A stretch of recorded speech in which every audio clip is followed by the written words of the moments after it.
Tol, tanong lang. Bumibili ka pa bang mga t-shirt ng Tao GMAP? Tao GMAP? Sana mapansin. Palambing na din ng t-shirt XL color black. Salute. Yo mga tol, brad and sis. Tol, lakay nga po pala. Meron po ulit tayong sasagutin isang katanungan ngayon, no? Yung katanungan niya is kung bumibili pa daw po ba ako ng mga t-shirt, no? Siguro yung FS talaga yung gusto niya sabihin dito, no? Na aking mga isinusuot, no? Sasagutin natin yan. Ito po yung sagot ko mga tol, brad and sis. Sa totoo lang, hindi na po ako bumibili ng mga FS or flat shirt or kahit po yung mga cap, no?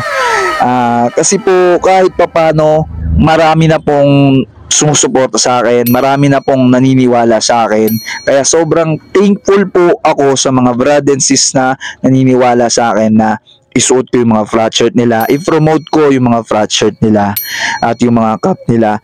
Sobrang thankful po ako doon, kaya hindi na po ako bumibili pa po ng flat shirt. Dati po, nung nagsisimula pa lang po ako dito sa social media, bumibili po ako talaga ng mga flat shirt saka ng mga cap sa mga online, sa TikTok, sa Shopee. Yan, bumibili po ako dyan. Tapos, syempre, ipinagpatuloy ko lang po yung paggawa ng mga videos dito sa social media, sa TikTok, sa Facebook, sa YouTube, hanggang sa marami pong nagtiwala at sumuporta po sa akin.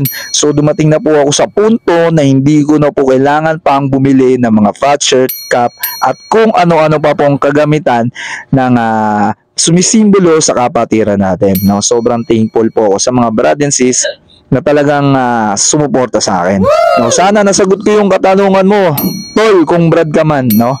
Syempre, bago ang lahat, ito yung suot ko ngayon, no? Wow! Triskelion merch yan, ikot tayo. You know, solid. Syempre, unang-una maraming salamat kay Gensek Exhibit sa palaging pagsuporta po sa akin, Gensek. Maraming salamat po, napaka-solid mo po simulat sa pool, talagang sinusuportahan mo ko. Maraming salamat po, Gensek. Sana po magkita po ulit tayo ng makamayan po kita at makapagpasalamat po ko ulit sa inyo ng personal, no? Maraming salamat po sa mga FS na yun nga po na pinapadala nyo po sa akin. Maraming salamat po, Gensek. So yun lang mga tol, brad and sis, sa inyong lahat na naniniwala sa akin, maraming salamat sa inyo. Hanggang doon lang, tol, ay nga po pala.